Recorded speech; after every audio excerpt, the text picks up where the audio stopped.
Hey guys, I just want to bring up an opportunity for resource investors. If you want to rub elbows with the big wigs and talk to companies directly that are handpicked by Rick Rule, well, you got to be in Boca Raton from July 7th to 11th for the Rick Rule Symposium. The event has become a premier event in the mining space, and they're going to have some pretty big speakers like Robert Friedland, Sean Rusin, and the great Rick Rule. And also, we're going to be there. You can meet the deep dive team in person. So if you're interested in rubbing elbow with some of the biggest heavy hitters in junior mining, check out the link below.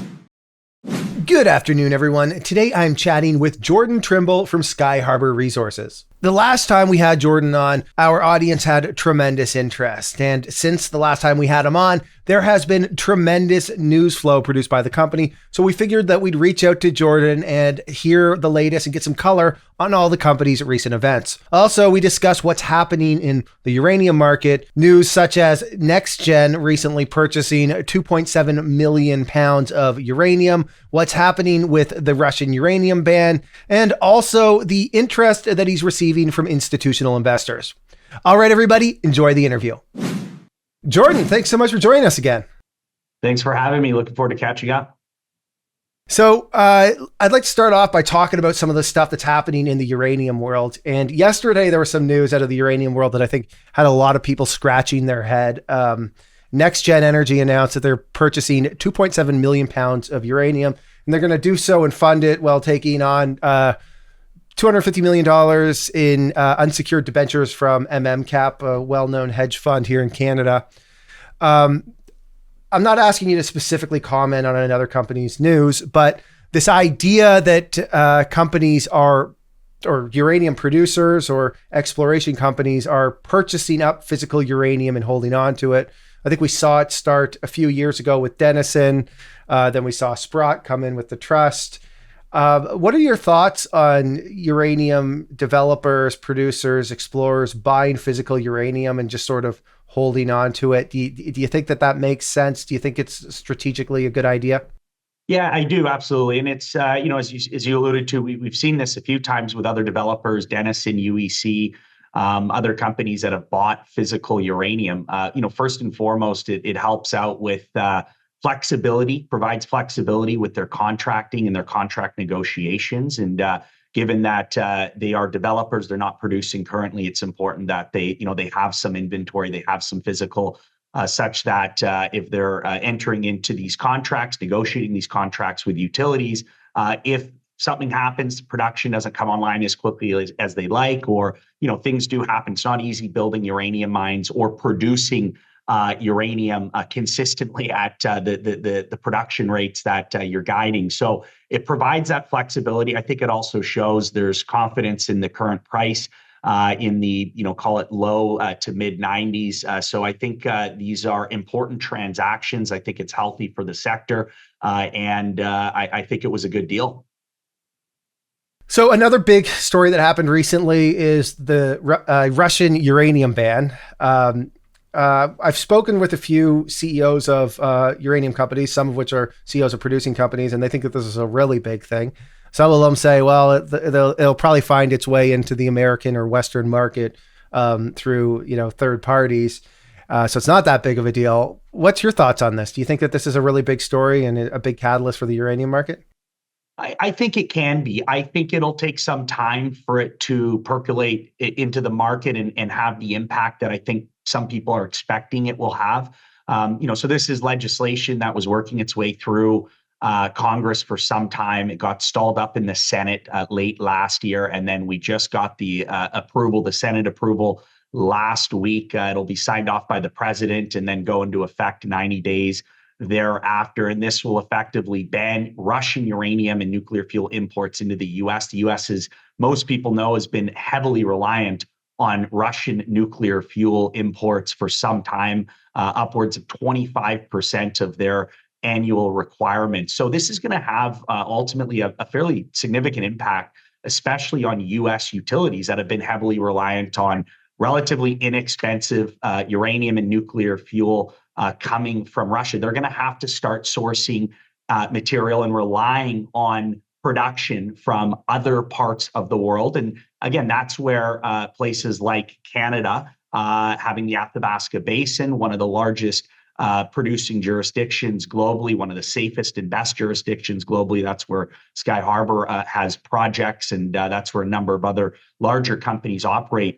These jurisdictions stand to benefit. So I do think it's going to take some time to kind of work its way into the market. We'll see also how Russia responds. There's some speculation that they may simply just cut ties completely. There is, as a part of this Russian uranium ban, utilities can seek waivers until late 2027 if they can't source the material elsewhere. So there are release valves, if you will, for some of these utilities if they can get them. But the Russians may come back and say, no, sorry, we're simply not going to export to you anymore. And so it is going to further stress and strain the Western nuclear fuel market. But it's also unlocked, importantly, $2.7 billion of funding going into the U.S. domestic nuclear fuel supply chain. And that funding was locked up until this import ban got passed. So it's going to have knock-on effects as well. And ultimately, I think it's going to be a positive development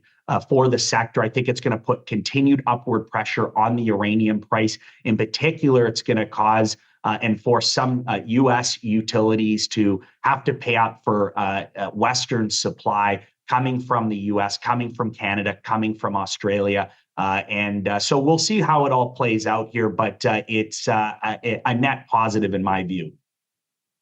Okay, so let's talk Skyharbour. Since we last spoke, you guys were in a drill program at Russell and Moore. What can you tell us about the drill program? Has it completed yet? When are we going to start to get some results from it? Yeah, so when we last spoke, we had just started the program. We're just wrapping up this 8,000 meter drill program now. It went very, very well. The drilling, the 8,000 meters consisted of 5,000 meters at our co-flagship Russell Lake project, which we talked about a few months ago in the last interview. Again, this is a very strategic new asset in our project portfolio. We're earning in up to 100% from Rio Tinto. Rio is now a large shareholder of Skyharbour as a result of this. And we're essentially complete the initial 51% part of that earning. So we've, after this program's complete, we'll have spent enough money to lock in that 51% in the operatorship. The 5,000 meters itself at the project was focused on 3 target areas, the Fork target, the M Zone extension, and the Eastern Grayling target. And we're very, very pleased with what we're seeing. It certainly exceeded our expectations, given what we've seen visually.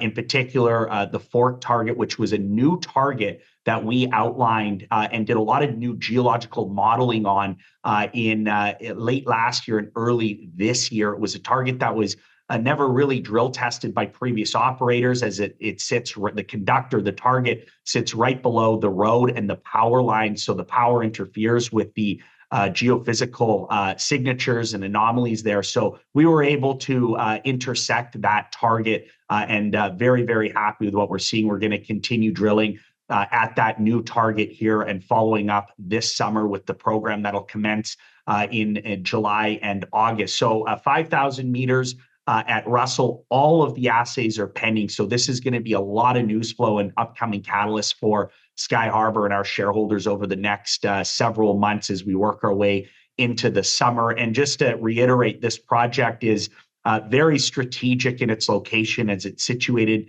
just south of the McArthur River Mine, the largest, richest uranium mine in the world, owned and operated by Cameco. The Key Lake Mill, which services the mine, is just to the southwest of Russell, and the road that connects the mine to the mill runs right up through our Russell Lake project. And our largest corporate shareholder, Denison Mines, their flagship Wheeler River project is adjacent to Russell to the west. And that's a very important additional note, is that Denison, as our largest shareholder, is developing and building an ISR mine just a few kilometers away from our property boundary. And most of the conductors and targets that we're drill testing at Russell are very close to the property boundary. In fact, a lot of the conductors are simply the continuation of uraniferous fertile conductors from Denison's Wheeler River project. So a very exciting winter program. All the results and assays are still pending. We'll have lots of news flow on that. The drilling costs were substantially lower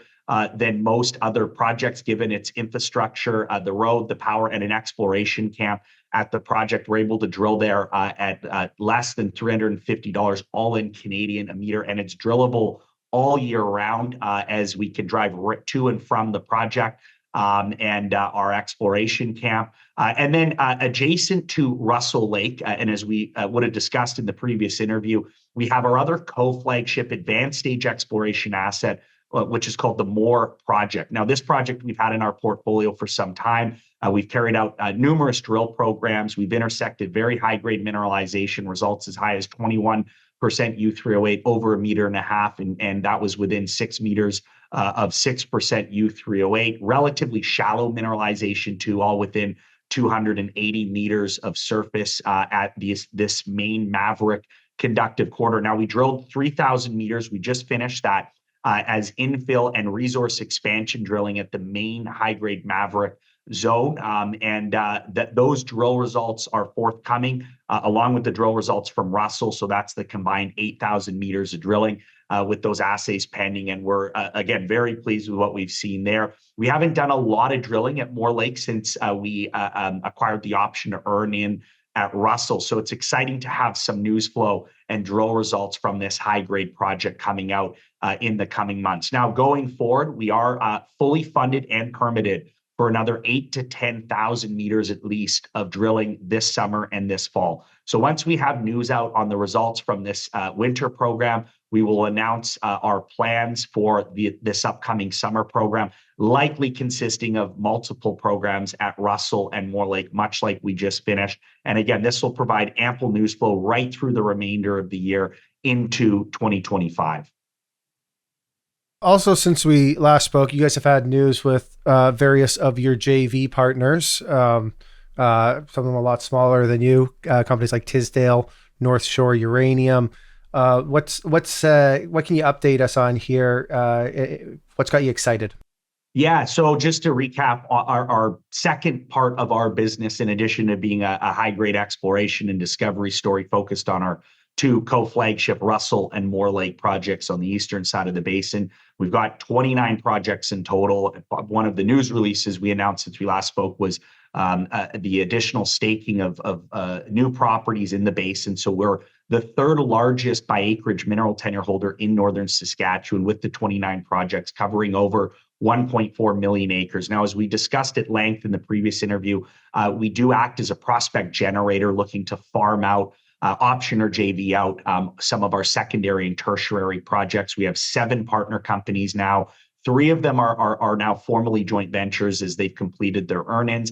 4 of them are still actively earning in under the option agreements. And collectively, these 7 partner companies could spend potentially upwards of $80 million in combined project consideration. So that's exploration funding coming from these partners, as well as cash and shares coming into Skyharbour from these partner companies annually, assuming that they all complete their earn-in. So just working our way from the western part of the basin and our partnerships over there, right over to the eastern side. So we have a JV partner in Orano, France's largest nuclear and uranium mining company. We announced last month a very large, comprehensive field program that they're conducting currently as the operator. We're participating in as a minority interest holder in the project. That includes VTEM gravity and a soil sampling SGH program, making great progress there. And we're expecting some news flow out on that program over the coming months as we work our way through the summer. Azincourt Energy at our East Preston project, they're the operator at that project. They're just wrapping up a 1,500 meter drill program.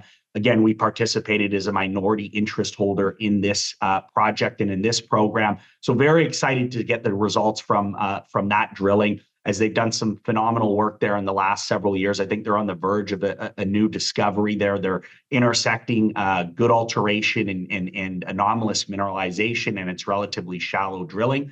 And then as we work our way over to the eastern side of the basin, we have 2 relatively newer option earn-in partners. So First, at our Falcon project, North Shore just completed an inaugural winter program. Several shallow drill holes there. They've intersected radioactivity. They've intersected some really nice alteration and structure. The results, the assays are pending from that, and they are already planning for additional follow-up work and drilling later this year. And then right beside them at the South Falcon East project, which is currently under option to Tisdale. Tisdale completed an initial phase of drilling this winter, several shallow drill holes confirming the uranium mineralization that's there. There is a small near surface deposit, the Fraser Lakes Zone B uranium deposit. So they're looking to go in and expand that deposit as well as add pounds and make new discoveries at the project. So much like North Shore, they're waiting for assays from those first several holes. They are also planning a second phase of drilling here to commence soon. So a lot of work and drilling from partner companies. We are expecting several other programs from the other partner companies later this year. Once we have news flow and final budgets out on those, we can talk a bit more about those. But bottom line, a lot of catalysts, not just from our two main projects, but also from our partner projects, and the majority of the funding for those programs coming from those partner companies. Okay, so you mentioned that you guys staked some land in the Athabasca Basin. My understanding here is that you guys staked around 64,000 hectares. Now, at this point, given where we are in this uranium cycle, which really sort of kicked off about 3 years ago, there was a whole staking rush. It would seem intuitively like most of the good land had been picked over and staked. I'm curious here, what's the thought process here? What is it that you guys think you've may have found? I don't know if you want to talk about your secret sauce to geology, but why is it that investors should be excited about what you recently staked? Yeah, so one thing to note is there are claims that lapse in existing claims that can lapse if money's not spent on these claims, right? And so it's expensive, right? Isn't it like $14 a year or something like that you have to spend? Yeah, so it's $15 per hectare per year for the first 10 years. Now you don't, unlike in the US, you do not have to pay a cash payment to a government organization or anything like that, but you do have to invest in the project, right? Spend money in the project. Now you can bank up those dollars, that assessment credit. So, for example, pretty much all of our more advanced stage exploration projects are more, call it, material projects in our portfolio. They're in good standing for many, many, many years, given that there's been lots of historical work and assessment credit banked up. But some of the newer claims and earlier stage claims, yes, you do have to spend $15 per hectare. So one of the things we did earlier this year, in addition to staking ground that had not previously been staked, we were able to pick up some ground that had lapsed by other companies. So yes, a lot of the low-lying fruit has been plucked. There are opportunities to go in and acquire claims and ground in kind of these one-off situations, which we were able to do. Our team does a great job of going in there and being quick off the gun to stake these claims once they reopen. And so a combination of online staking as well as some other smaller property transactions that we carried out with other companies to acquire additional claims. So it was actually a combination of both. And that's what's led to this additional ground that we now have in our project portfolio. Again, we have one of the largest mineral tenure holdings in the region. And a lot of this ground is going to fit into our prospect generator business. So we own 100% of these claims unencumbered. There's no royalty or NSR on most of them. And we are actively seeking partners, as we have with other projects in our prospect generator business, to come in and basically take the reins, and we can look to option a majority interest in the project. They go and they carry out the exploration, they fund it, and we get cash and share payments annually. It's been a great boon to our business over the course of the last handful of years. It generates a lot of additional news flow, as we've talked about. And so we've got 19, 20 other projects that we own 100% of in inventory that we're actively seeking partners. And we're getting a lot of interest as the uranium market continues to improve, as the uranium price moves higher. We're one of the few companies with this kind of a dominant land package that either new entrants into the Athabasca Basin or existing companies that have properties there looking to expand their project portfolios. We're one of the few companies that you go to look to acquire new projects. And I think we'll be able to capitalize on that this year and next year as we see the interest continue to pick up. What's the conversations like right now with institutional investors? Like, I know that there's the regular groups out there that exist in Canada that I'm sure you were talking to 3 years ago that you're talking to today. But have there been any new parties that are kicking tires on the industry that have reached out to you guys? Has the conversation changed at all with some of your capital advisors that chat with some of these types of investors? What color can you give us there? Yeah, I'm and further to the discussion we had about this in the last interview, it's a great point where we're seeing a kind of a new breed, if you will, and new generalist investors come into this sector. Now, as we spoke about last time, there are some liquidity constraints with some of the larger institutional investors, and hence why I think we've seen this outperformance of Cameco and some of the larger, more liquid names relative to the mid and small caps. But that we did see that in previous cycles, and then we saw the smaller and mid cap companies kind of pick up the slack later in the cycle. And I think that that's going to be a trend that we see come to fruition here over the next year or two with the outperformance of smaller and mid cap companies. But yes, there's a new generalist investor interest in the space. They see the writing on the wall. They see the thesis with this major structural supply deficit now that's formed over the course of the last decade or so, in particular in the last 5 or 6 years. We're just simply not producing enough uranium at about 150 million pounds of annual primary mine supply, and demand now steadily growing too. Acceleration in that demand at about 200 million pounds annually currently in demand, and growing at a much more rapid clip. And there's all the other layers and components and dynamics in the market that we've discussed previously. Just obviously the sentiment around nuclear energy is the only baseload emissions-free, reliable, safe, affordable electricity generation. Some of these new techs that are in industries that are coming to market, like AI, crypto, that require a lot more electricity, and you need clean electricity. So all of these kind of major macro trends that we've discussed are underpinning this resurgence in the sector, and that is garnering the interest of these new generalist investors. I still believe there is a lot of money on the sidelines. I think we've just seen the tip of the iceberg, quite frankly, as far as capital flows coming into the space. And, as the uranium price, I think, continues to inch higher and move higher, and various catalysts that are causing that, whether that is this recently announced Russian uranium import ban.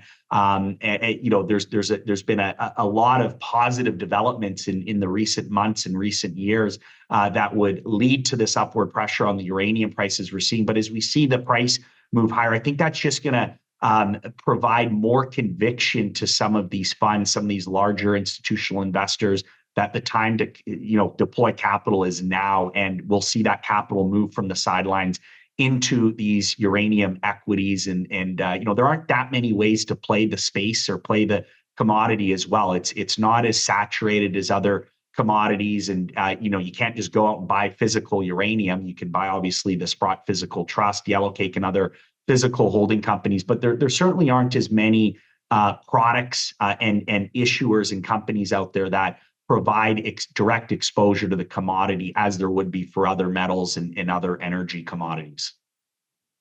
Okay. Last question for you. If I'm an investor in Skyharbour watching, or I'm sitting on the sidelines thinking about hopping in and I'm watching the company, what am I watching out for over the remainder of 2024 in terms of catalysts, timelines, that sort of stuff?